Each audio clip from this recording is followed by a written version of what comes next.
Welcome to the Wealth Podcast, Off With Your Coat, a podcast on women's health and wellness where we flip the script and ditch the surface level chatter. We need to ask the real questions. Let's get back to storytelling and back to basics to help us uncover how to set ourselves up for true health and wellness and pass it on. I'm Kat Duff, founder of GenWell, the women's health advocacy brand building wealth, the intersection of health and wellness. Some days it's me and a doctor, coat off, talking about what really matters. No fluff, no filters. Other days, it's East meets West, trading tools, not punches, to help move women's health forward. We're building generational wealth. Come with us. Coats off, let's go. Welcome back, ladies. I am so excited to have Emma Pickett here. Emma, off with your coat. Thank you very much for having me. I will take my coat off. In England, we wear coats even in the summer, so that's an appropriate thing to ask me to do. I mean, I have one too. You're just more refined than us, American gals. No, we have terrible weather. That's why we're wearing coats in the summertime. We can fluctuate. We can have rainstorms. It all happens. I mean, Emma, I'm in Boston and it is May and it is the grayest day. So I am right there with you. Okay. I won't feel left out then. Yeah. So as I was mentioning to you, I found you on my breastfeeding journey, and just in our community, in our network, amongst friends and family, there's always a huge question about weaning, and no one focuses on that, especially when you've been doing longer term breastfeeding. So I'm excited to dive in with you on that today. But first, we always start off with that off with your coat moment. So I'd love to kind of get under the hood with you and get to know you a bit better. So was there something that surprised you specifically? Maybe it was in your own health journey or just an aha moment you had about women's health? Okay, so I'm going to really go in at the deep end here, Kat, so bear with me. I love it. So I'm perimenopausal, as all the best people are. I'm kind of coming up to my mid-50s. And are you familiar with the term flooding? Is that something that means something to you? Yes, but I don't know if it's the same context. So I'm not talking about water levels. I'm talking about, so when your cycle starts to get messed up and when perimenopause hits, there's this thing that happens to women who have had completely regular cycles throughout their life. They've never had particularly heavy periods. And this thing called flooding happens where I cannot begin to tell you the volume of blood that can come out of somebody in an hour, in 2 hours. It's absolutely off the charts extraordinary. So I had a really boring period throughout my life. Didn't particularly have to worry about heavy periods. It wasn't a big deal. And then when flooding starts, you literally can go through, tell me if this is too much information, full on the biggest, strongest tampon plus a pad plus period underwear all at the same time. Within 20 minutes, that can all be completely gone through and you can be leaking. So flooding is something that I was not expecting. No one had ever told me about it.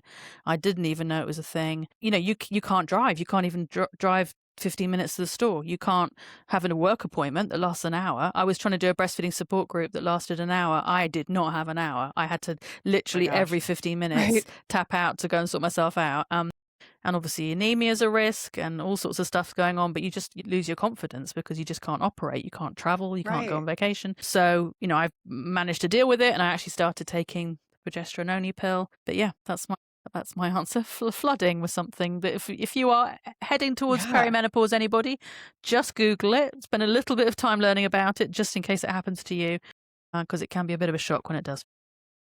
So the flooding I was thinking about is I've heard of when you orgasm, you can have a full flooding experience. Okay. I wish that's what I was talking about. I wish that was what I was going to say.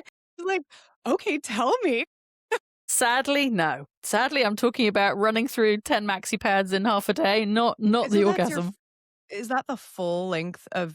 So, if you're 5 to 7 days of bleeding, is it every day? You can literally have. Well, it tends to fluctuate for most people, so it's not necessarily the full 7 days. But I'd have a sort of lighter first day, and then I knew that second and third day I would literally not be able to go on a car journey that lasted longer than 10 minutes. And it's scary and big clots. And you sort of think, well, online it says stuff like, when you fill a maxi pad in an hour, check in with the doctor. Well, what am I? Hang on, that's taking me 10 minutes. What do I do next? So it is quite scary and not many people are talking about it, which is why I think it's important. It's part of the conversation. I read a novel and a character in this novel. It was a kind of, light kind of chick lit type novel, and a character in the novel experienced flooding, and I was like, oh my God, I've never seen anyone talk about this. So yeah, it's something that is not fun. We often Yeah. think of perimenopause as cycles slowing down and cycles getting lighter, but heavy periods are also part of it as well. Yeah. We're actually launching, so our third pillar of Genwell is a supper club, and the first theme is going to be perimenopause because, to your point, no one is talking about the nitty-gritty and the details, Yeah. and we don't story tell. You actually found it in a book, right? Like in a novel. I think the way that women are we're sharing our experiences just needs to be more open and less stigma, which we will get into on breastfeeding. Uh, how did you navigate that, or how have you navigated getting to the right voices in women's health to help you? So, to be honest, I kind of worked it out myself. I wish I could tell you, hey, I found this amazing resource and met my guru. No, I just thought, hang on, when I was younger and I was using the pill for contraception, my period stopped. Let's try the progesterone only pill. So I could just kind of troubleshooted it by myself. And this particular pill is safe to take when you're a bit older, and it has stopped my bleeding completely. My mum had a regular cycle till she was about 56. So I'm kind of thinking I'll hang on a little bit longer and see, and then maybe come off it and see what happens. At some point, I will need to go and have a proper conversation with the doctor, but at the moment, that's how I'm kind of holding fort. It's like we go right from the postpartum diapers and then put them right back on later on. Yeah, actually, that's funny you should say that, because increasingly we're meeting older mums, people having their Yeah. kids later in life, whether it's donor eggs or whatever else is happening. And lots of people are experiencing that perimenopause overlap with breastfeeding, with parenting young kids. Talk about, the sandwich generation, all the sandwiches are happening at the same time. And that's something I think we need to talk more about. What's it like to parent young children while you're going through the perimenopause? Not something that necessarily someone 3 generations ago was worrying about, but now it's hitting people quite hard, I think. Right. And how do you identify what symptoms belong in which category? I feel like, Yeah, yeah, for sure. That's a huge problem. Well, as I'm sure you know, identifying what's a perimenopause symptom is tough enough. I mean, finding any practitioner who's willing to say, okay, let's talk about brain fog, let's talk about anxiety, let's talk about your self-confidence. People are willing to talk about cycles and periods, but people don't talk about much wider symptoms that are connected to perimenopause. And right. when you're breastfeeding, it's almost impossible to find anybody who understands how your body changes. There are doctors that say all sorts of things that simply are not true about how breastfeeding affects the human body and the female body. So it's an absolute minefield. It's very, very difficult to get clear answers. So I try really hard when I'm having conversations with people about their breastfeeding challenges to try and unpick what could be, fury and indignation and annoyance because of perimenopause, or maybe it's to do with being premenstrual or something through the cycle, or is it because you need to end breastfeeding and you've got some breastfeeding aversion? I try and help people unpick that question because I think I understand the breastfeeding aspect of it, but Yeah, unfortunately, there aren't answers. It's a difficult one. completely. So I'm 38. I'll be 39 this month. And as I was mentioning to you, I just weaned a month ago, and Congratulations! I'm clapping. we I'm did it. Well, clapping, saying well done. I have, Congratulations. thank you. I have so many more stories for you on that. Um, as I was mentioning, when I got my period back, which was probably 8 months ago, my PMDD came back with a vengeance. I was getting cyclical night sweats. So, right before I was getting my period. And then also these wild hallucinations. Like, yes, my 5-year-old son will come up and creep next to my bed sometimes. This was not it. It was like a full being Wow. next to my Okay. bed. And so when I was navigating just my village, I found an incredible pelvic floor NP who just really took the time to walk me through one, my anatomy. She gave me a mirror and walked me through everything. She was like, your tissue is dry, you're breastfeeding. Like, do you want to do vaginal estrogen? If you don't have a libido, we can talk about other things. But right now, like, do you want this? And I understand the system, at least here in the US, there's not a lot of time given. We don't get to go deep. And I think a lot of women, especially for breastfeeding, they get lactation support in the hospital and don't really know what to do next. Like, how do I find the right lactation consultant? At what point do I reach out to them? Should they come day 3? Should they come in 2 months? So what's your sort of answer on that? So obviously I'm talking from a UK perspective, but I'm kind of familiar with what happens in other countries because I do have American clients as well. And we I need some think help over here, Emma. well, we need help. We need to help each We other. need help There over is here. not a perfect system. Yes, we have a national health system over here, but we also don't have enough lactation specialists. The lactation consultant profession isn't properly recognised in the UK. But to answer your question, I think people should be meeting lactation consultants when they're pregnant. I think they should be making relationships with people antenatally. And I think if you know when your due date is, let's not necessarily rely on a hospital lactation consultant. Let's see if we can organise someone to meet us on day 2, day 3 when we're back home again. You can always cancel. A lactation consultant does not mind if somebody cancels because we almost always have someone else who's willing to fill that space. So get people scheduled. You can always change your mind if you don't need them. That's the ideal outcome in a way if you're a lactation consultant, that someone doesn't need you. And even if you don't think you're having any problems, even if you're not in pain, it can be really reassuring just to check in, just to get someone to say, oh, that looks good. Yeah. Can you see what that chin is doing? That's your baby transferring milk and having a swallow. Can you see that pause? That's what's happening when that baby does that. Just to help you gain confidence about what's normal, even if you're not having a problem, I would recommend checking in with somebody and meeting with somebody really early on. Yeah. I love that you said during pregnancy because I've never heard that before. And it makes so much sense because you're learning about your body, the placement.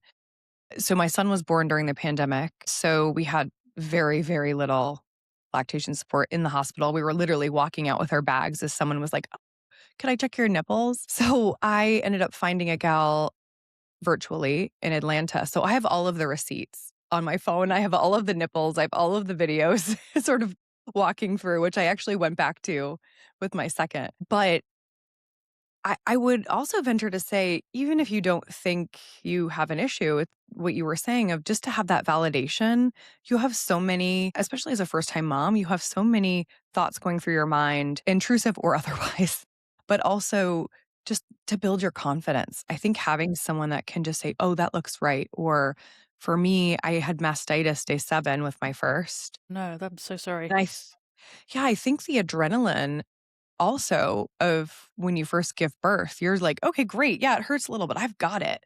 At least in my case, I sort of muscled through and I'm like, oh, this is just how it's supposed to be.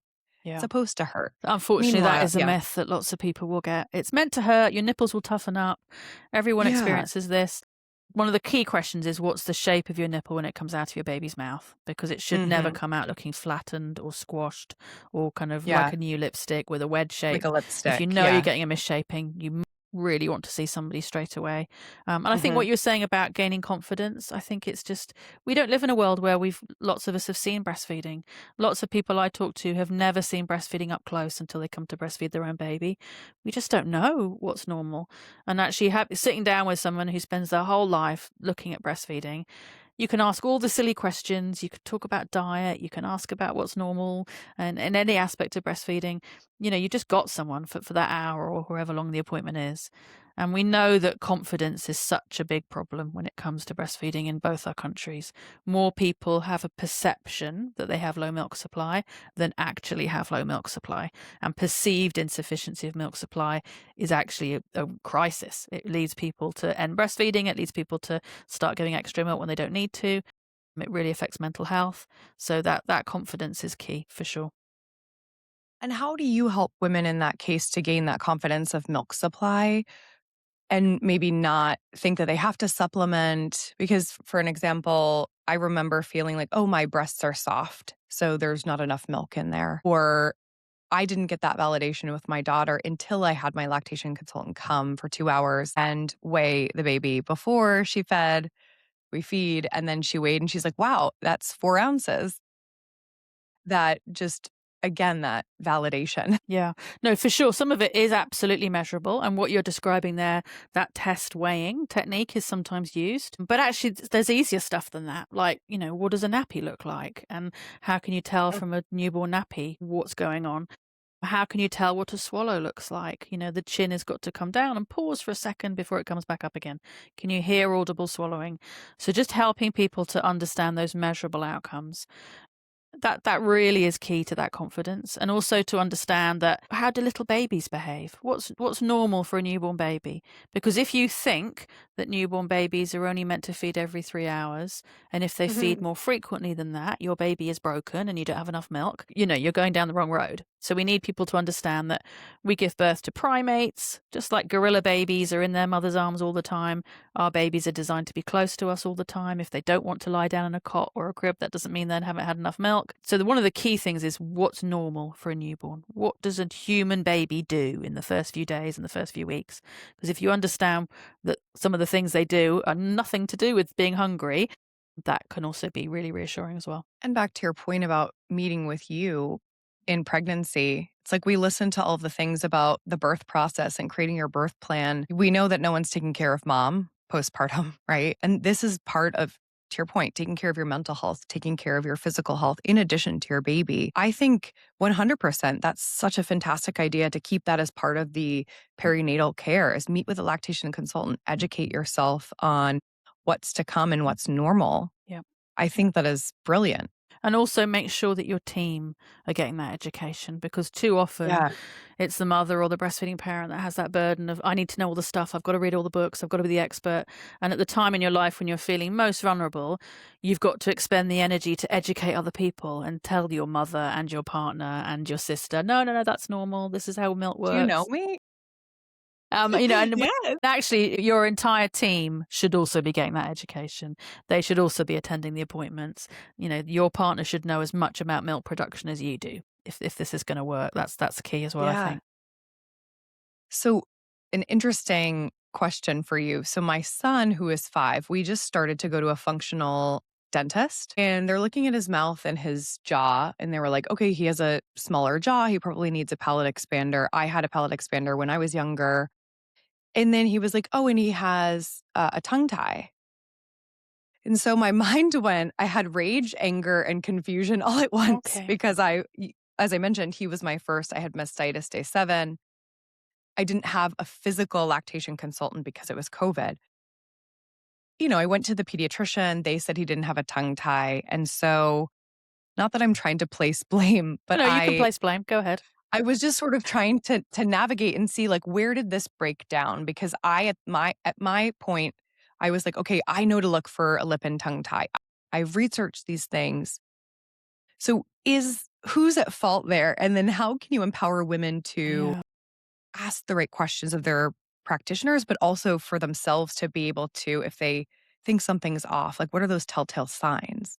Yeah. So, obviously, the fact you had mastitis at day 7 is a bit of a red flag. That isn't something that should have been happening. And that does make sense that something was going on with the anatomy. And just to say that the palate issue is probably connected to the tongue tie.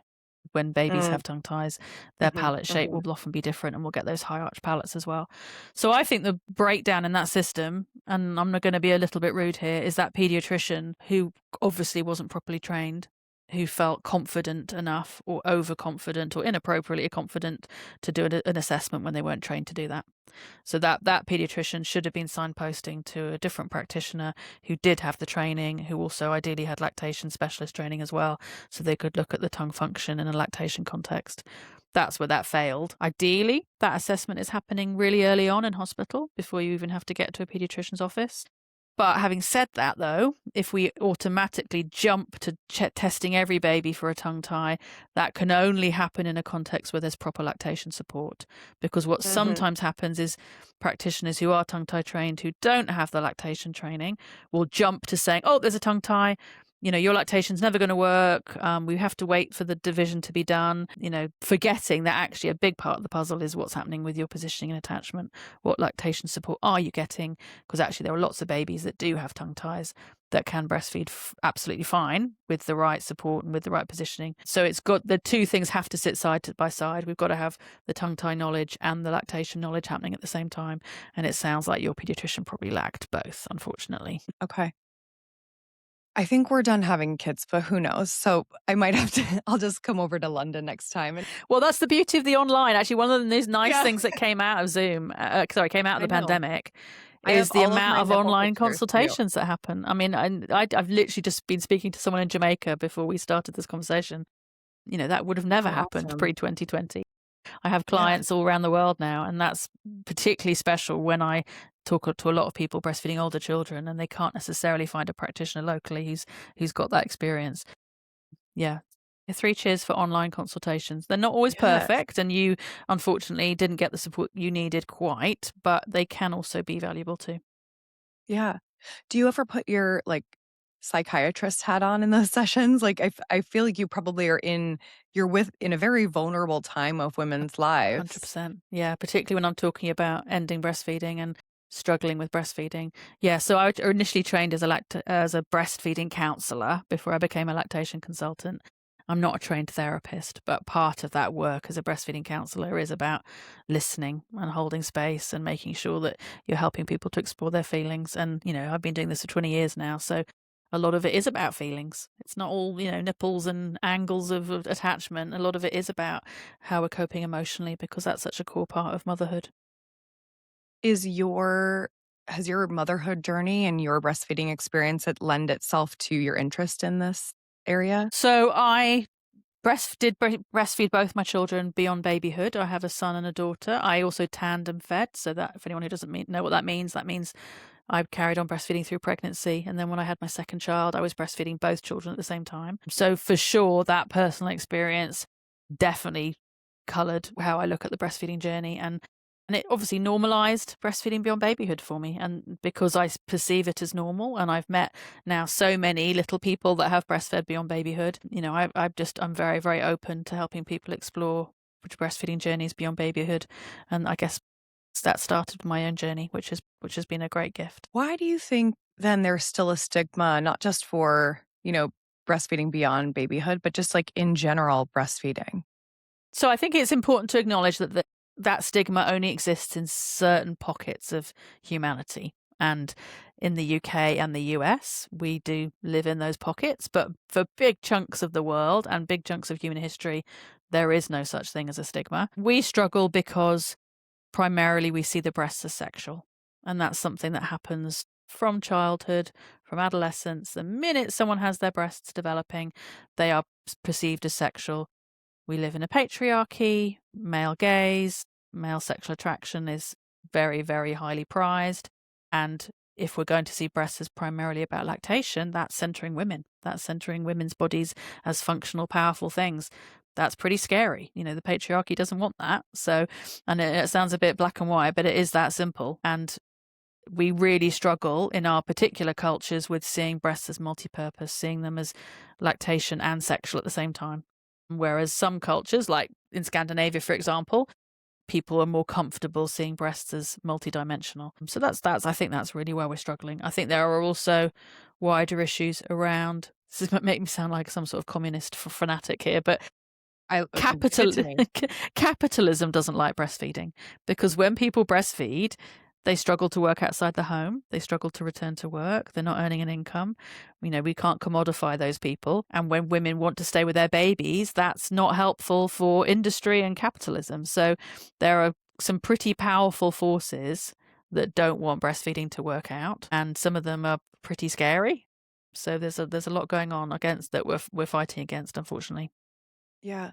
Well, you said it. I believe breastfeeding is an extension of women's rights. Yeah. And actually having agency over your body, which we are trying to help women take agency back, find the tools to build their toolkit to be able to make their own decisions, informed decisions. And I think that starts with us. I mean, I had referenced to an article that I saw in the New York Times here of the secret to marriage equality is baby formula. Yeah, that article. When I tell you I ran to read this article, especially given the current administration and what's happening. And obviously with formula marketing sort of doing its thing, we don't need to go into that just yet. But so for anyone that hadn't read the article, it was basically arguing that breastfeeding, you can never have an equal marriage. I would venture to say when you just carried a baby for, 10 months effectively, and then are giving birth, like it's never going to be 50-50, but you can find ways to have a fantastic marriage and to be supportive and also bond with your baby if the mom is breastfeeding. And I'm saying that from personal experience, as I'm sure you would. I don't want to put words in your mouth, but I think they called it an infuriatingly lopsided dynamic. And that infuriated me. Yeah, that article, honestly, it's really, really sad, isn't it? That women's bodies are denied like this. The idea that we are equal by hiding a whole dimension of ourselves, and that women can only be equal if they pretend to not be something. I mean, obviously I'm a lactation consultant. I'm never going to be neutral on this, but I speak to so many women that say that the act of breastfeeding is deep in their core, something that matters so much to them.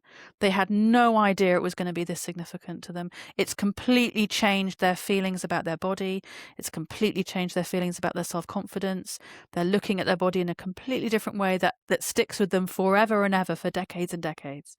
And the idea that that has to be switched off and hidden away and put in a little box, and that's equality, absolutely disempowering and dismissing women. And obviously everyone has the right to choose to not breastfeed. And as a lactation consultant, I believe that wholeheartedly.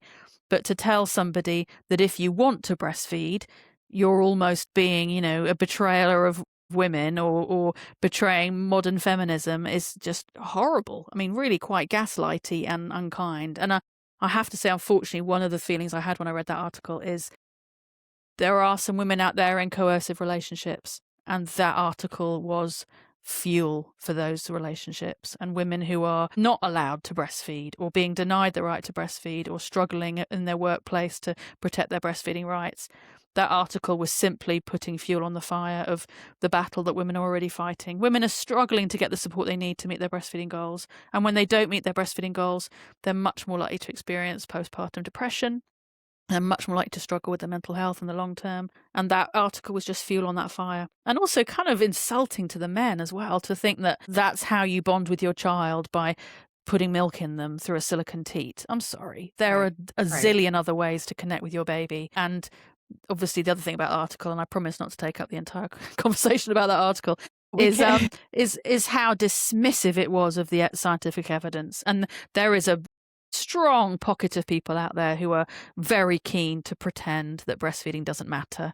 And I'm sorry, that is just not the reality. If you actually dig deep and look at the evidence, you read the Lancet report, you know, you look at what's happening on national, and international health conversations, we know that breastfeeding makes a difference. We're learning more and more. We're learning about the microbiome. We're learning about the gut. We're learning about autoimmune illness. We're learning more and more about the components of breast milk. No one can pretend it doesn't matter. I'm sorry. That's just not science. I mean, it is wild in my opinion. And so my background is media and advertising. And I've been in advertising now for 15 years, not creating the advertisements, but pushing them at a partnership level. And the formula advertisements to me are also pushing that narrative and trying to combat the science. And so I'd love to know from you, just from if there are like, what are your top things if a woman is coming to you and she's considering maybe breastfeeding or not, what are some of the things that you suggest to her or tell her to read or digest in terms of the science behind it, just to give them a little bit more context of why breastfeeding can be a great answer? Yeah. So can I have 2 hours to answer this question? Okay. So first of all, I would make sure that she looks at the impact on her health, because we often forget about the mother's health. Breast cancer, very simply, what does that do to statistics around breast cancer? We're talking about nearly a 5% reduction for every year that someone breastfeeds. Cardiovascular disease, also really big studies coming out of China, big population studies, the impact of breastfeeding in reducing your risk of cardiovascular disease. A lot of women die because of cardiovascular disease. The number one killer. Yeah. 2 biggies, and mental health. We live in a world where mental health is in crisis. We know that if you breastfeed, you are a lot less likely to experience postpartum depression. That matters to a lot of people. And then in terms of baby health, learn about the microbiome, learn about oligosaccharides, for example. Something that's discovered in the lifetime since I've been a breastfeeding counsellor is these sugars called oligosaccharides, where they're in breast milk, but babies couldn't digest them. That's kind of weird. Why would we bother putting them in breast milk? Because they are designed to feed the bacteria in the baby's gut to create that microbiome that we need. Because evolution has prioritized the microbiome to such an extent, we are going to prioritize these particular bacteria, because we know what a difference that makes to the baby's health risks and protecting them against pathogens. Why would evolution be so stupid as to create this thing if it didn't mean something? We believe in the pancreas, we believe in the brain, the eyeballs doing a pretty good job. Why can't the breasts be equivalent? Another thing I love is something called alpha-lactalbumin, which is a protein in breast milk. It can ingest cancer cells. It's being used to create cancer medicines. It's being used in cancer research. Why would you not want your baby to have something that ingests cancer cells? And that sounds like a pretty good milk. If that was available in the store or on the shelf, you'd be buying that milk. There's very clear evidence around reducing ear infections. Hospitalization rates for respiratory infections and diarrhea type infections are reduced in the first year.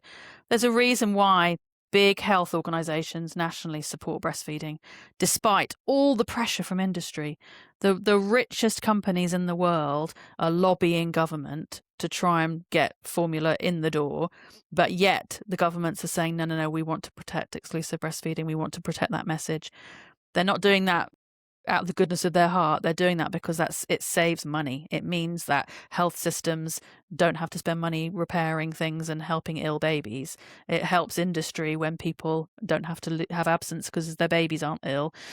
So on a very cold, hard cash level, supporting breastfeeding is what governments want to do for a very, very good reason. Everything points to breastfeeding being the best choice. It doesn't mean it works out for everybody. We know we're here to support you if you need extra help or you need to give your babies other milk. But if you can give your baby just some breast milk, they are getting antibodies that protect them against disease. They come into contact with the environment. They're getting growth factors and hormones that help them emotionally as well as physically. Oxytocin is a hormone that creates bonding and trust. There's so much that happens when we breastfeed a baby. It's special stuff, and it's very easy to find out this information. It's not complicated. You just need to do a bit of Googling and you'll find the right articles. UNICEF is a great place to start, the UNICEF baby-friendly websites in your country.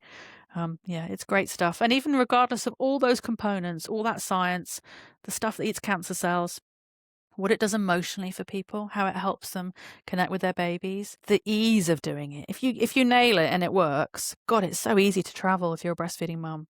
Not having to worry about insecurity. We're in a place now where we're worrying about international trade and what's happening with fuel costs. And will we always have formula? We've got formula recalls going on all the time. To be able to say, my body makes my baby's food, whatever's going to be happening in the world, I can do this. My baby is safe. That really feels pretty special. Especially in this world where, think of the measles outbreak. I just think of the antibodies that are created. Obviously, my son was born during COVID. So that's sort of something that gave my self-confidence. I'm like, okay, I'm giving this gift to both of us. I am helping myself with not having postpartum depression, amongst other tools. And then also the immunity. I'm giving him what he can't get anywhere else, that just sort of helped me mentally wrap my head around the current world situation. Yeah, and COVID was another time for formula shortages. We had in the UK, literally some products were off the shelves completely. People were desperately messaging on Facebook, has anyone got a can of this formula? How scary that is as a new parent to not know what your baby's going to be eating tomorrow. It really is, it's reassuring on a very practical level and, financially as well. It can really make a difference. And we don't have to talk about any specific formula brands, but as moms are working with a lactation consultant, or perhaps they do have a low supply and need to combo feed, or it's not working, what specific elements of formula should women be looking for as they're finding something to purchase? So I'm going to guess the situation is the same in the States as it is in Europe, which means that by law, all formula brands have to contain equivalent ingredients. So if there is a special new ingredient found that is an essential for a newborn, it has to go in all of the formula. So that means that there is actually remarkably little variation between the different formula brands. Some formula brands might use organic cow's milk as a base. Some may not. But what we also need to realize is that formula brands will vary month by month, the ingredients they use, according to market cost. So whether they're using palm oil or other kinds of vegetable oil, where they're getting their vitamin D from, which source of protein they're using, this is all going to vary depending on what market cost is. So the idea that there's a static product that's the same forever and ever isn't necessarily the case. In the lifetime that I've been a lactation consultant, the protein amounts in formula has changed a huge amount. It used to be much bigger protein levels, and that's reduced a little bit. The proportion of casein and whey protein varies. So it's not like there is one product that necessarily is going to be better than the others. As long as it's got a big 1 on the tin, that's all we need. We only need first formula. Follow-on formula, or the ones with the big 2 on, actually aren't needed. They've been created to help with marketing and to encourage people to buy new product. But essentially, a first formula can be used throughout the first 12 months, and it can be a cheaper product. So the more expensive formulas are not better. You're paying for marketing, you're paying for packaging, but they have to, by law, have the same ingredients in as the cheaper formulas. If you are somebody who's on a lower income and you want to go to a supermarket and buy the supermarket own brand, that will not be a lesser formula. That will be as equivalent as a product as the expensive formulas. So helpful. And when you were saying it can change monthly, because we're trying to get women to become discerning consumers and consistently read labels for themselves as well, but certainly for their babies, should we be, if it is one brand, should we be then going back every month to read the label to make sure we're still aligned with that? To be honest, probably not, because yes, they're going to be getting their ingredients from different places, but they still have to meet the same nutritional equivalency. So I don't think anyone should worry, how much palm oil is in this one, and is this one using, this particular vegetable oil? I wouldn't worry too much about it, because actually, ultimately, there is a basic standard that by law, we both live in countries where, there is a minimum requirement that product is going to be assessed and tested. I wouldn't worry too much about looking at the labels, because the labels actually probably won't tell you anyway. They'll just say vitamin D, this particular acid. It won't necessarily tell you what the source was anyway. I'd probably keep an ear out for which products have been recalled. I probably would make sure you're keeping an eye on that. So get some alerts on your phone, just in case you might miss that. But other than that, I think you just go with what's available and what's in your price range. 2 quick things on just what I'm seeing as discourse on social media and what moms are being fed. One is, you were mentioning like the seed oils or oils that are in there, especially in the US. Everyone is like, get rid of the oils. They're inflammatory, but they are an omega source, correct? Yeah, no, for sure. Yeah. I'm going to be super honest, Kat. I kind of switch off a bit when people start talking about seed oils, because it just feels like it's not the political strain that I necessarily pay attention to. As a species, we've been using seed oils for a very long time. And I think there's a lot more to worry about when it comes to inflammatory problems and causes. Okay. There's a lot more going on in our world. I think if you need to give your baby formula, and there may be oils in that formula, I don't want you to worry about that. I certainly don't want you to go out and try and make your own formula. I don't want you to be giving babies cow's milk or raw cow's milk. I want you to be using formula and feeling comfortable about that, and have some faith that the government looking after you aren't all bad guys. There are departments that are looking at these products and doing their very best to make sure they're safe. Okay, thank you for that, because that's been a little while. The second one is about breastfeeding. And it's women saying to other women, do not breastfeed, because if you are high stress, you have high cortisol, the cortisol is going right into your milk. That was another rage bait moment for me specifically. So I'd love to hear your thoughts. So one of the things I would say is that cortisol isn't necessarily a bad guy. It's interesting how we think of cortisol as being stress and evil and we've got to get rid of it. Actually, cortisol We need it daily. Yeah, exactly. Cortisol does a lot of very useful things. It helps us to wake up. It helps our circadian rhythms. It's got some good stuff going on. So to think of cortisol as being bad anyway, I think we need to question. But I'd also say that if you are a stressed mother and you have a stressed life, breastfeeding is your friend in that moment. And actually, you will be producing oxytocin. You will be connecting with your baby and having that skin-to-skin time. You will be helping to calm them. You're not going to be a calmer mother if you end breastfeeding abruptly and feed your baby in a different way and stop having that skin-to-skin contact with them. That is not a scenario that has better outcomes. If you're very worried about your milk or you're worried about ingredients in your milk, I would recommend you talk to someone who's qualified, who can reassure you. But breastfeeding is going to be the better outcome. There's a tiny number of cases when people are taking certain medications that might not be breastfeeding compatible. 9.9% of cases, breastfeeding is going to be the right choice for everybody if they're able to do it. Yeah. Well, a very common one, I think, is SSRIs. I take an SSRI and it helped me perinatally. It's helped me postpartum. That seems to be consistently something coming up where women are like, oh, I don't want to stay on it when I'm pregnant, but then I really don't want to take it again because I'm worried that it's going to go into my baby? We know that it's absolutely fine to take an SSRI while you're breastfeeding. We know that. The population of people on the planet who need support for their mental health, there's a lot of people postnatally who need support. We're talking 10% of women who may need help postnatally. So we were able to study this in quite a lot of detail, and we're really able to look at how it affects babies. We're able to look at what's happening to the drug if small amounts do enter the baby. We know it's safe.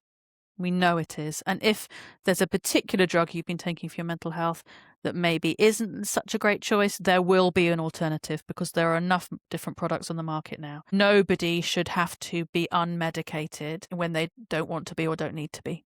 It is absolutely, and you know this, but just to state the obvious, it is absolutely compatible to breastfeed and stay on medication. That is the best thing for your mental health. That is the best thing for your baby's mental health, because actually breastfeeding affects little people's mental health as well. We've got a study, Oddy et al. In Australia, that talks about seeing positive mental health outcomes right through into adolescence because those children were breastfed. So if you've got a family history of mental health problems, breastfeed your babies. That's great. And take the medication you need. And that's going to help everyone be the best they can be. And for all of these, benefits for mom and for baby, is there a threshold? Is it 3 months? Is it past infancy? Where do you see the real benefits from breastfeeding? So there isn't really a cutoff at any point, because when you're breastfeeding a 3-year-old, they are still getting the antibodies. They're still getting the lactoferrin and the lysozyme, which helps protect against bacteria. They're still getting the alpha-lactalbumin, which kills the cancer cells. So however long you breastfeed, there will be components in breast milk. We can probably say that there's more research that points to the value of breastfeeding for the first kind of 4 months. Most governments have now pretty confidently said we feel exclusive breastfeeding for the first 6 months is evidence-based. And after that, it gets a little bit more difficult. But one of the reasons it gets a little bit more difficult to prove things is because research studies don't necessarily continue because they can't find the people to research. So one of the reasons we don't have massive research studies on the benefits of breastfeeding past 2 years old is because not many people breastfeed past 2 years old, and they start the research study and drop out. And governments care more about what's happening to babies because that's a bigger population. But we can confidently say that benefits will continue throughout the time you breastfeed. So if you're talking to a mother who wants to say, okay, I have a goal of 6 months, do you think women should make goals for breastfeeding? Or when you're working with women, how do you help set them up for success in what they want for their own journey? Yeah, so, we're all different, and some people love a goal, and it really helps motivate them. You do? Love a goal. I think sometimes some people need freedom to not have a goal, actually, and actually say, you know what, if you can manage tomorrow, that's great. And actually, some of the people who are struggling the most are the ones that don't need the goals. If you can get to the next week, brilliant. You are such a star. You've worked so hard. And if you need to change your goal because it's not as easy as you thought it was going to be and you only make it to 3 months, that's okay too. So I think goals can both be a horrible burden and a great tool. I think they can be both at the same time. I think once you get past 12 months, it's okay not to have goals at all and just to see what feels right. And if I meet people that say, oh, I want to get to 3 years, I sometimes go, oh, okay, well, where's that coming from? What made you choose that? Are you potentially putting pressure on yourself, and could that cause some distress if your toddler doesn't want to go for 3 years? Right. So I think goals have a place, but not for everybody. Yeah. My personal goal was a year, and that only was because I had breastfed my son for 17 months. And I was like, a year sounds great. We'll just get to that point. And I have the luxury of working from home. So I know that that's not the case for everyone. Support wise, it worked out for us. But, for us that are interested, or women that are interested in breastfeeding past infancy, what is that called specifically? And if you could good tell us a question. little bit more about, like, what is it, 10 months? Is it 12 months? Like, what does that look like? Okay, so it's interesting you talk about the language, because that's actually quite something that people talk about a lot. Traditionally, we called it extended breastfeeding, and it meant going past 12 months. And when you go past 12 months, you are an extended breastfeeder. You will very rarely hear that term anymore, because obviously, if you talk about it being extended, it implies going beyond the norm, going beyond what you should be doing or you're expected to do.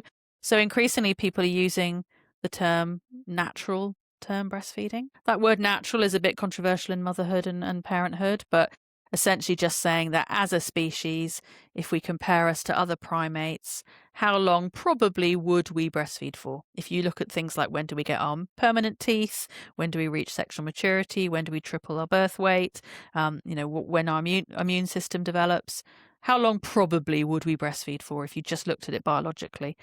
And probably humans would be breastfeeding for something like 2.5 to 7 years if you look at all those biological markers. There's a lovely essay written by an American called Catherine Detweiler. She's a social anthropologist that kind of investigates this. The name of her essay was The Natural Age of Weaning, so that may be where that word natural came from. And there was a study in the UK which said that parents liked the term natural term breastfeeding, so that tends to be what I call it. But really, it's just breastfeeding. It's just nursing. That's what it really should be called. It shouldn't We're really just have doing any. it for a long Yeah, time. it shouldn't have any qualifying terms, really. You might call it toddler Yeah. breastfeeding or older children breastfeeding, but yeah, it doesn't really have to have a name. If someone is diddling your other nipple while they're breastfeeding, Yeah. that Oh, could be the twiddling. case. That is such a problem for people, that twiddling. I often have conversations about twiddling. I mean, so I have a dear friend that is my neighbor, and we both recently weaned after 2 years at the same time. And we were talking about this feeling because if someone is touching your other nipple while you are breastfeeding, to me, it's like almost an unwelcome feeling. Yeah. Like, I mean, No, yes, for you don't want someone sure. touching you, but it's like, I can't explain the feeling. It was like almost like you're going to be turned on, but you're not. And it's not the scenario for it, but it's like it's kind of like an ick. Ick is a good word. Lots of people Yeah. describe it as kind of like ants crawling on your skin. It Yes. doesn't feel great. And lots Yes. of people struggle with that because they don't necessarily want to upset their child or stop them from feeding or, appear to be unwarm or unsympathetic. But I think it's so important that people nip that in the bud, if that's not a euphemism for Yeah. You're like, and give themselves get out. permission to say, no, mate, that's not going to happen. I mean, if someone, if your kid was sticking their finger in your eye, you wouldn't hesitate to say, no, no, no, we're not doing that. And we should feel comfortable to do that with breastfeeding as well. So holding that little hand, giving them something else to fiddle with, Yeah. holding that boundary, I think is super important. And that's part of being a loving mother, is also looking after yourself. Tell me more about those boundaries because I actually tried to wean twice. I tried to wean when I was traveling, which I think you say is probably not the best approach, right? So you left your child to travel by yourself and came back and tried to not breastfeed. Is that what? Yes, Yeah. this was like a little bit after a year. And I was like, oh, this is a perfect opportunity for me. I can wean as I need to with pumping or hand expressing. And we did like a little goodbye ceremony before I left. And then my milk supply didn't go down. So then we continued But to on be for honest, another even year. if your milk supply had disappeared, that isn't necessarily going to stop lots of kids. I Yeah. mean, So tell even me. if you completely dry up in pregnancy, people often dry up, but their toddlers will keep breastfeeding. So the reason I don't advocate going away to end breastfeeding is because when we leave our children, it's a rupture in the relationship because they often don't have an understanding of time. They don't know where you've gone. And when you come back through the door, how do they want to repair that rupture? They want to breastfeed. And if in that moment you go, oh no, we don't do that anymore, emotionally that really can be very, very tough. Plus, you haven't developed any other skills in helping them get to sleep. You haven't developed any other skills in helping them regulate themselves. So how, by being away for a few days, how have you possibly learned how to parent without breastfeeding? You've got to wean by being in there, being with them, and learning to parent without breastfeeding. And when we talk about boundaries, that means beginning to change from responsive feeding to having a relationship that's more of a two-way street. So helping your little person to understand that you have needs too, that actually, sweetie, mummy's body's a bit tired now. So we're going to stop doing Booby now. We're going to read a book instead. And, oh, you've got some big feelings about that. You're a bit cross that we're stopping doing Booby. It's okay to be cross, but we are going to stop because mummy's body needs a rest now. Or, yeah, I can see you want Booby, but actually I need to get a drink of water first. So come with me. I'm going to get a drink of water. Then we can have Booby. Oh, you're a bit cross because that's difficult to wait. I understand it's hard to wait sometimes, but mummy's body needs water and we need to look after mummy's body too. So inserting short delays before a feed, bringing feeds to an end a little bit sooner. And eventually you may even get to the point of saying, listen, my love, at night time, mummy's body needs to sleep a bit more. And that means that sometimes at night, boobies will be sleeping and mummy can give you a cuddle and we can have some water. We might even have other milk, depending on how old they are, but boobies will be sleeping. And feeling confident to do that and giving yourself permission to do that while accepting that your child may have a reaction to that. And they have a right to have a reaction. Just as we have a right to end breastfeeding or put boundaries in place, they have a right to have feelings around that. And we need to be comfortable with those feelings. And if we do that, we may end up even being able to breastfeed for longer because we've cared for ourselves. And we're also modeling for our little people self-care, consent, body autonomy. It's really interesting how many people are now very switched on about, I want my 3-year-old to understand consent. I want them to understand about private areas. I want them to understand about not having unwelcome touching. I'm not going to let great aunt Nellie give them a sloppy kiss if they don't want to have a sloppy kiss. They don't have to hug anyone if they don't want to. But yet when it comes to breastfeeding, I'm not going to care about my own body. They can do whatever they want. They can pull my top down. They can twiddle my nipple. Those things don't fit together. So actually, if you so fair, I've never thought of it like that. If you say to your toddler, "No, my love, that is my top. You're not going to pull on my sweater. I don't like that, and let's do something else instead." You are modeling all the stuff that you're talking to them about in other aspects of their life, and it's a great teaching lesson if you get those boundaries right. Yeah, that's so helpful. I'm like, I need to rewind and implement those while I was breastfeeding. So let's talk, the natural term weaning or natural term feeding and then weaning. How does that differ from regular weaning in terms of, obviously now you can have that two-way dialogue, but is there anything in the difference of your own physical body and how you need to wean so that you don't get mastitis or you don't get any sort of, anxiety symptoms? Okay. So when you're weaning, let's say under the age of 14 months, you probably are producing a full milk supply. You're probably producing something like 16, 18 ounces of milk in 24 hours. You are going to be much more likely to get mastitis if you wean abruptly. And you're probably more likely to have a big hormonal drop because your hormones will be kind of at peak maximum efficiency. If you are weaning later on, let's say you're weaning a 2.5-year-old who's a good eater, really unlikely you're going to be making anything like those 16 ounces. You may even only be producing, 8 ounces in 24 hours. You probably will find that you're less likely to get engorged and less likely to have blocked ducts and less likely to have mastitis. The weaning blues, or the emotional impact of weaning, is probably going to be slightly lessened if the weaning process has been gradual and your milk supply was reduced.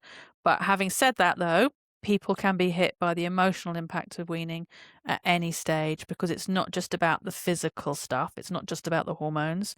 There's also an emotional element to saying goodbye to breastfeeding as well. So the idea of weaning blues is something I think we need to talk more about. I think it's something we need to be more aware of. Everyone knows about postpartum blues. Very few people know about post-weaning blues. It can hit some people really hard. Did you have any problems? With my son, I didn't. It was a little bit more gradual because I had made 2 attempts already with Zoe, my daughter. She's now 2 and 3 months. I think it actually hit me a lot emotionally, like more so than with my son. I don't know if that was because of the duration or because she's a girl and I sort of see myself in her. Yeah. But there was more of an emotional hurt there for me. And then I had wild hormonal fluctuations. And this could be what we were talking about before of this whiplash of, sort of weaning hormones and perimenopause. Again, I'm 39, so who knows? But I think it was like a little too abrupt. I ended up, and because my milk supply wasn't going down, I did the cabbage leaves to help. By the time I weaned, I probably had one like small feeding left. And then I gradually, over the course of 5 days, tried to get it down. I ended up taking Sudafed. Okay. Sounds like you were a big producer. Your milk supply was pretty hefty. Yeah. And I couldn't escape it. So Yeah. So the Sudafed, I ended up taking Sudafed for 4 days, which I also didn't realize counteracts a little bit with your SSRI. So I I was didn't just realize feeling that. Okay. completely out of it. Um, That's worth I knowing. I didn't realize that. I don't know if the weaning flu is a thing. I didn't have mastitis, but I did have like chills and aches. So if you have engorgement, you absolutely can get those fluey symptoms sometimes. Yeah. That is definitely a phenomenon for sure. Yeah. So I had all the ice on. We did the cabbage. I ended up taking Sudafed. And then I would say after 5 days, I finally felt better. I actually felt hormonally a little bit better after that than I had been during my luteal phase Okay. in the last 8 months. So just really interesting. As we always say, like everyone's experience is so different. But to your point of talking about the blues, like it is a second postpartum Yeah, effectively. for sure. And blues doesn't quite cover it because there's also Mhm. irritability and brain fog, and people get all sorts of different symptoms. I mean, people have reported to me that Rage. they've got rage and Rage. even sort of acne and skin stuff going on. I think that we need to study it Right. more because there's definitely not enough studying. I mean, the TSA man hates to see me coming if I've just weaned. But yeah, I think also just being okay to support yourself during breastfeeding. I mean, if you're breastfeeding for a longer duration of time, you want to have your body back in a sense. Like I will be completely honest in saying like I do Botox. I know that the science says that it can't go through to breast milk. I don't know what your thoughts are on that, but Yeah, so the studies that we've got, lots of studies about using Botox for migraine, and that seems to suggest it's yeah, completely compatible with breastfeeding. Um, and yeah, if that's the case, I think we're probably fine to also use it in a right. cosmetic sense. And one of the reasons I think it's important to support that choice is because if we tell women they cannot use Botox just Mhm. in case, people will end up ending breastfeeding because, their self-confidence is part of that Right. story. Right. And again, not something that I need, but for my self-care, I was like, "Oh, this would make me feel good, and I'm gonna do it," and that's my decision. I am like, I will eat organic food, you can't wear shoes in my house, but I will have a dirty martini, and I would like Botox twice a year, and that's my thing. Yeah, I think we can be. Yeah, this particular study about migraines reassured me. There's somebody called Wendy Jones in the UK who's a pharmacy expert who looks at lactation and pharmacy, and she definitely cites this migraine study. Yeah. I think there are other drugs that are a bit more unknown. I don't think we know quite enough about the weight loss drugs, but there are some Yeah. people who are still making a choice to use those based on the research Mhm, they've done. I mhm. think we all have to just do our own research, don't we? And listen to the experts and make a decision that feels right for us. We do.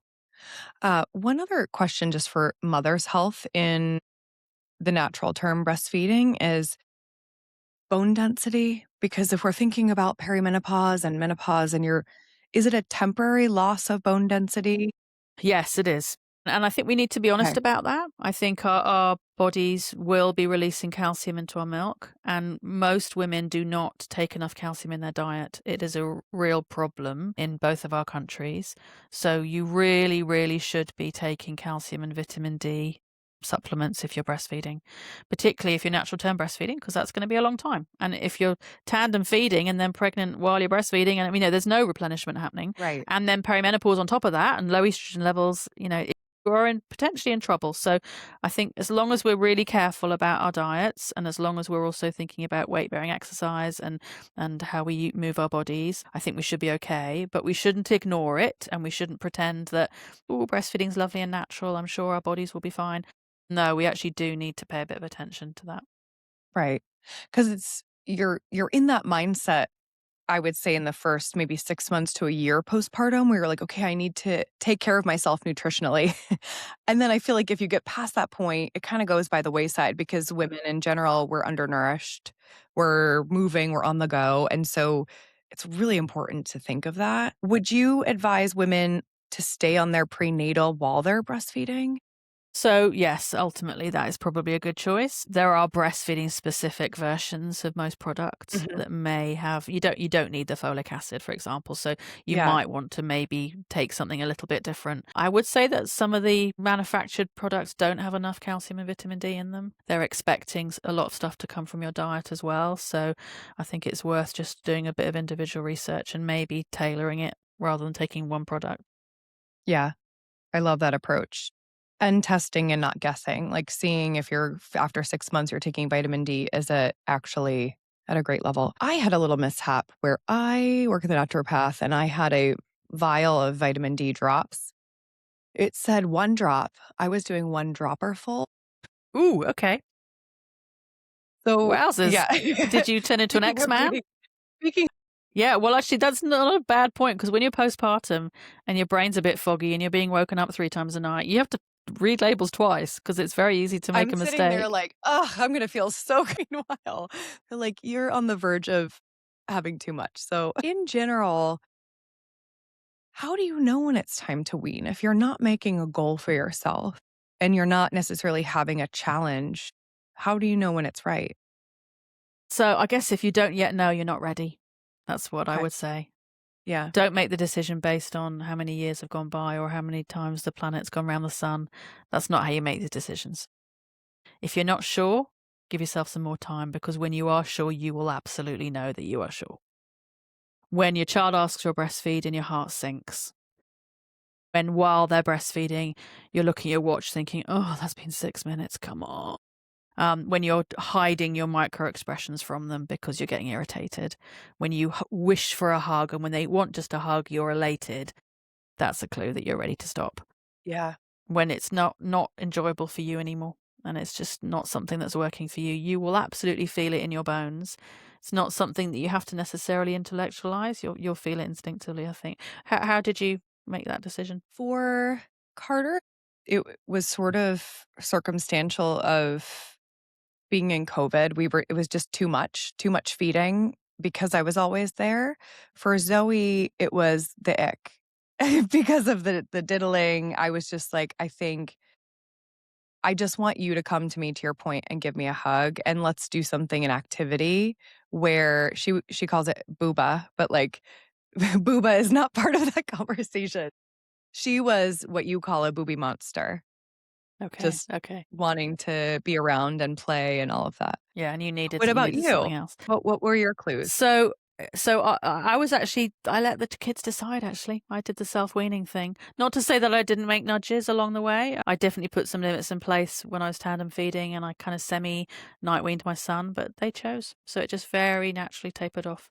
I didn't have to do any hard work. What do you think when folks give the suggestion of don't offer, don't refuse?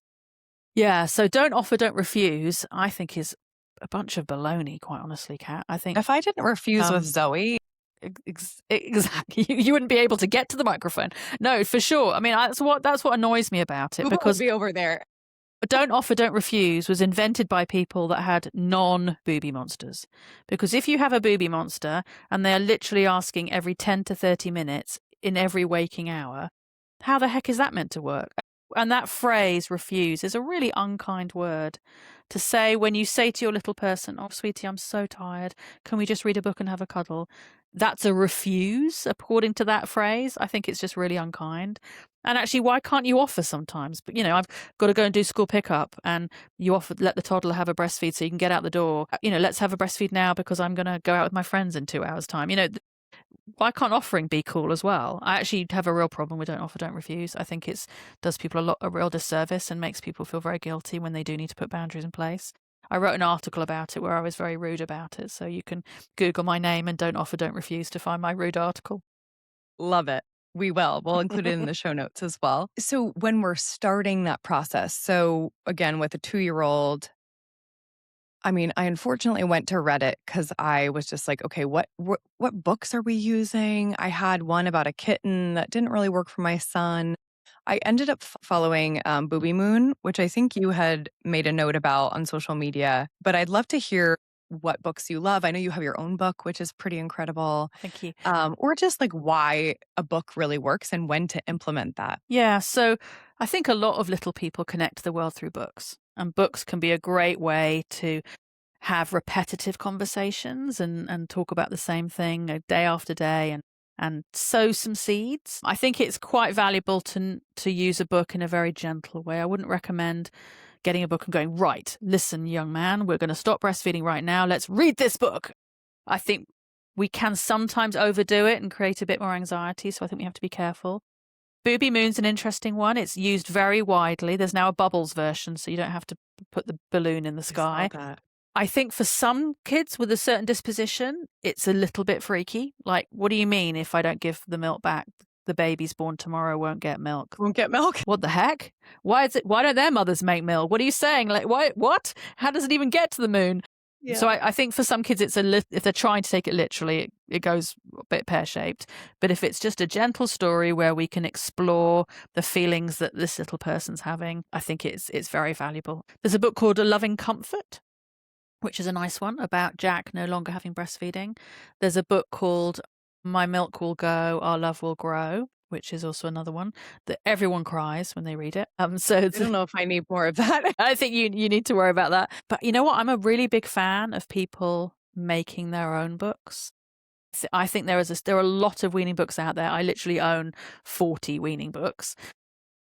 But I think when people make their own, it really connects with their child. So we're lucky enough to live in a world now where you can use online companies to make your own photo books, upload your family photos, tell the story of, Zoe's Booba and one day Booba got tired and Booba needed to sleep at night. But the beginning of the book is a celebration. It's all the different places we had milk and it made you big and strong and it did all these different jobs. But now Booba's getting a bit tired and Booba needs to sleep at night time. And you might feel sad when Booba sleeps, and that's okay. I'm here to help you with your sad feelings. And one day we only had Booba at night time. So telling the story in your own language at your own pace, I think is really special. But Booby Moon's a really popular one. Loving Comfort, Our Milk Will Go, Our Love Will Grow, and then my book, I tried to be a bit sneaky and put like 3 stories into one. So mine's got, but you can hear me read it for free on my Instagram. I'm not plugging my book. Is it named after one of your children? No. So okay. I have a Josie. My daughter is Josie, but the book is about a little boy called Jesse. Yeah. Okay. I love it. Yeah. The Booby Moon thing, I had seen it on Reddit and I was like, okay, I'll get this. So I was trying to get my son involved. So I was like, let's plan a big girl party for Zoe. And so we had cake. He, of course, was like, I'm going to invite my friends from kindergarten. I'm like, no, it's going to be a family thing. What's that cake, Kat? What's just the fort? It's a boob. Well, it's so funny you mentioned the cake because I was like, what cake should we get Zoe? And he goes, I know. We're going to make a cake and the inside is going to have milk, but it's not going to be booby milk. It's going to be cow's milk. That sounds like a cake that was, what could go? Like, condensed milk might work. I think that might work. So anyhow, we live like in a high-rise building. So I was like, great. It was actually a full moon and we got balloons. And I was like, we'll just release the balloon and it'll go.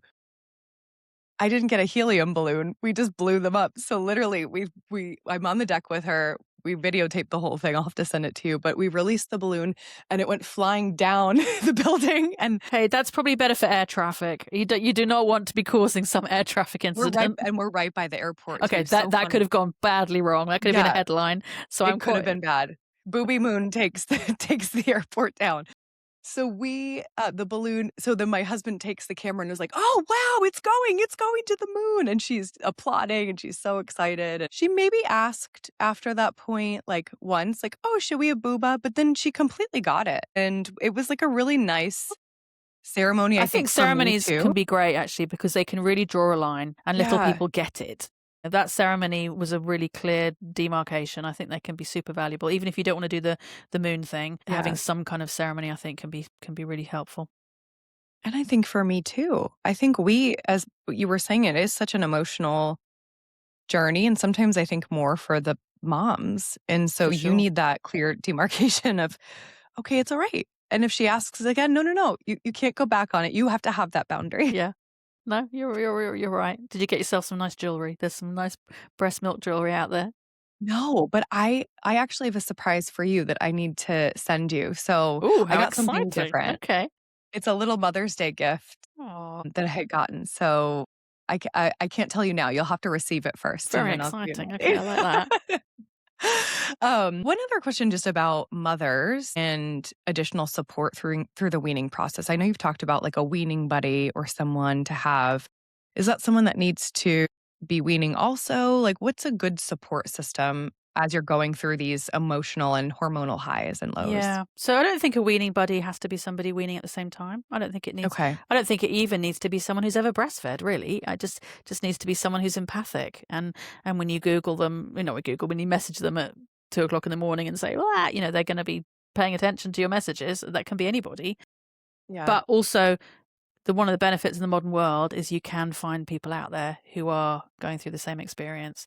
You can find them through Facebook groups or Instagram, and you can connect to people and just talk and share messages and share stories. I think it's quite nice to get a little group of people together. So I've been doing some weaning groups with maybe kind of 6 to 8 people at the same time, all weaning at the same time, creating a WhatsApp group and people just sharing their stories. There are some Facebook groups out there Not many of the young people are using Facebook, but it works for breastfeeding support. So there are some groups like Breastfeeding Older Babies and Beyond. There's a lot of people who are in that group who are talking about their journeys.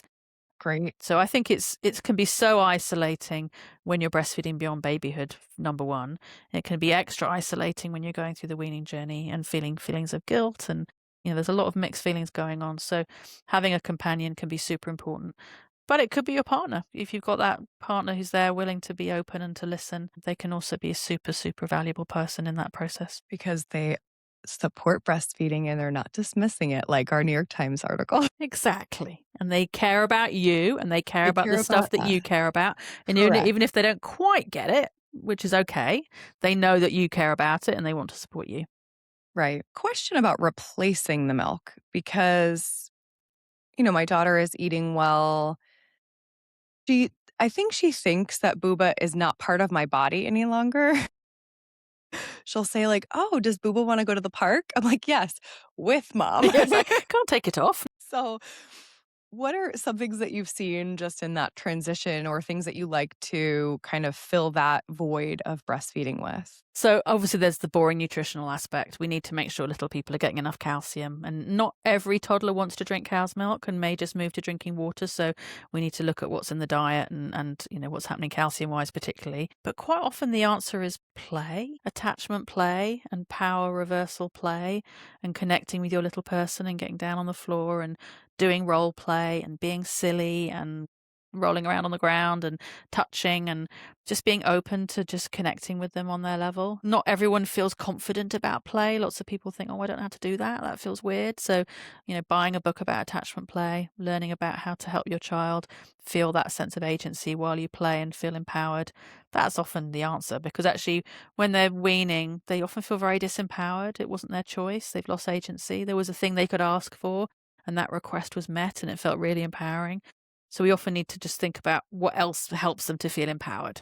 What else can they choose? Something as simple as reading a book. There's a very famous old Lelechely book about mothering your nursing toddler, which says reading a book and snuggling and reading a book is pretty close to breastfeeding. You will get there. It will happen naturally. We do, airplane when you put the baby on your leg, on your feet, and you're laying down. So we'll do that now. And we're like, okay, let's go on a trip. And we'll cool. talk through a trip. And I'm like, oh, who do you want to call? Who should we call on the foot phone? And just make a little adventure about it. So it's like, oh, can we go on a trip right now? That's nice. I love that, because she can ask for it. You've got to stop whatever you're doing. You cannot do something else at the same time. Right. And she's also got that agency. So that's the perfect thing to do. You cannot go to Thailand and be on the phone and no. Well, someone will fall down. Last question, then I have some final, more fun, quick round questions for you. But how long does it actually take your body to reset once you've weaned? So involution, which is the process of the milk-making cells dying, apparently takes about 40 days. That's what's cited in the scientific papers. Truthfully, some people do seem to produce milk a bit longer than that. Some people are going for a few months and sometimes even longer than that. But emotionally, in terms of weaning blues, we're going to be something like 6 weeks to 3 months is what we would normally say. I think after 3 months, you would expect your body to be back to normal, in inverted commas. Okay. Are there any, if it's supplements or herbs or other tinctures or something to support that process? So, to be honest, I don't think we can necessarily say there's strong evidence for anything in particular. It's oxytocin that you're missing. So an oxytocin doesn't come from a bottle. It comes from connecting to people. So it's really about being with loved ones and thinking about what helps you to get that oxytocin. Are you a nature person? Are you an exercise person? But it's really going to be about cuddling and contact and connecting with other people and giving yourself space to do that. I have an idea for us, Emma. I think we do a cross-continental Booby Moon for moms, where we all come together in these smaller, intimate groups and we have this connection. I think we need to do it. Sounds good. I'm up for that. Let's have a cruise ship in the middle of the Atlantic, halfway between our two countries, and we can have a nice time. I love it. So if a woman is listening and thinking about prolonging breastfeeding, what is one thing you want her to know? That she will not regret that. It is going to be something that she will look back on in later years and feel incredibly proud. I have never met anybody that's looked back and gone, oh God, I wish I hadn't have done that. People often regret ending breastfeeding sooner. People do not regret letting their child continue for longer. So be brave. Society may not always support you. There may not be people in your life who understand you, but your child is what matters. And if you consent to them and listen to your instincts, you will be doing the right thing. I just on a personal note, my mom had breast cancer at 38, and so I'm 38 now. Okay. And it was sort of like this moment where I just finished weaning. I got my mammogram last week, and I didn't realize how much I was harboring in my body of that angst. Yeah. The results came back fine, everything's fine, but that release where I think breastfeeding to me, it was about the relationship. But I think in the back of my mind, there was that sort of thought of like, okay, if I can have less of a chance of developing breast cancer, like that scientific backing really was driving me. And I didn't know how much. Do you mind me asking a question about your mum? And feel free to cut this out if it feels uncomfortable. Is she okay? Did she recover okay? What? She's okay. Yes. It was stage 1, so it was early. She also went on to have thyroid cancer, living now. She had her thyroid removed. But yeah, I think that we do not carry the BRCA gene. So it was sort of like in a world where there's not a lot to hold on to, I was like, okay, if there are tangible things that I can do to take care of my health and empower myself, breastfeeding feels like if we can benefit myself and my child, it's a win-win. Sure. Yeah. And you breastfed too. Yeah. I mean, those years add up. So yeah, I'm glad that worked out. I'm glad you got a good result from your test. Yeah, thank you. So just some fun questions. What social media trend do you wish would die? Or it could be some sort of discourse around breastfeeding or weaning. Okay, so it's kind of parenting related, not so much breastfeeding related. Okay. People that are kind of doing housework and videoing every single step and pretending that's a natural thing to do. How many times are these people resetting their cameras? Or they're having dinner with their kids and videoing every moment of it. I think we've got a generation of kids that need to have freedom to grow up not in front of cameras. I think there are unfortunately too many people videoing normal everyday life with their children, including emotional stuff. And we need to I think we need to stop that. We need to kind of give kids the freedom to be off camera. Right.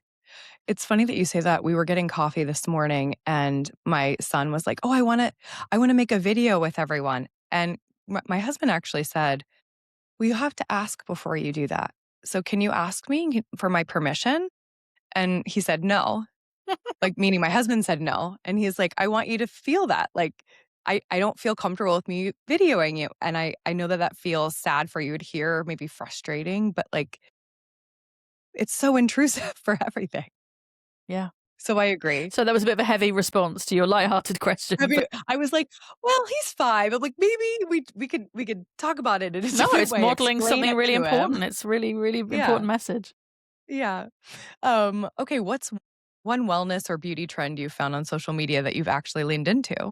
Goodness, you're going to be horrified, Kat, if you hear how I am so not. Looking how beautifully presented you are compared to wrinkly old me. No. I don't do wellness and beauty trends. I am not kidding. But I will tell you that for me, a wellness thing is a membership of my local cinema and going to my local Japanese diner for some tamago don. That's my wellness. Love. But that's all. I mean, our whole thing is wealth. It's wellness and health. So it can be any of those things. Good. I love it. What movie have you seen recently that you loved? I enjoyed Project Hail Mary. I thought that was cute. What else have I seen recently? I'm a massive Sinners fan. I loved Sinners, and I saw that in the cinema for like the 9th time quite recently as well. Amazing. I love it. I love going to the movies with the kids too. It's just like that fills my cup. And I love popcorn, so it's just like last thing you Googled or asked whatever AI chat bot that you use. Okay, so this is slightly embarrassing, but I watched a movie yesterday with Bradley Cooper and he was speaking French. It's this movie about him being a chef. So I Googled, does Bradley Cooper speak French? And apparently he does. He's fluent in French. There you go. He lived in France and he's fluent in French. This is information you didn't think you needed. Yeah. I'm into it. Podcast, book, or resource that you recommend to women? Okay, so have you listened to Monica Lewinsky's podcast, Reclaiming? No, but I need to. So for my generation, Monica Lewinsky is an important person, and we did her a massive disservice.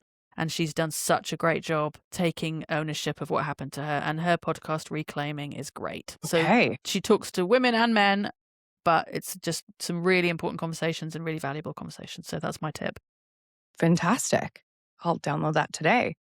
On that note, this has been amazing. As you had mentioned to me, we could do 10 episodes because you are just such a valuable source of information and your energy is just so calming and incredible. And I think all women that are potentially thinking they want to get pregnant, are breastfeeding, maybe they've already weaned or going through the weaning process, run, do not walk to listen to your podcast. So I want women to know where to find your podcast, your socials, your offerings, if we do have UK listeners. So all of the great things about you.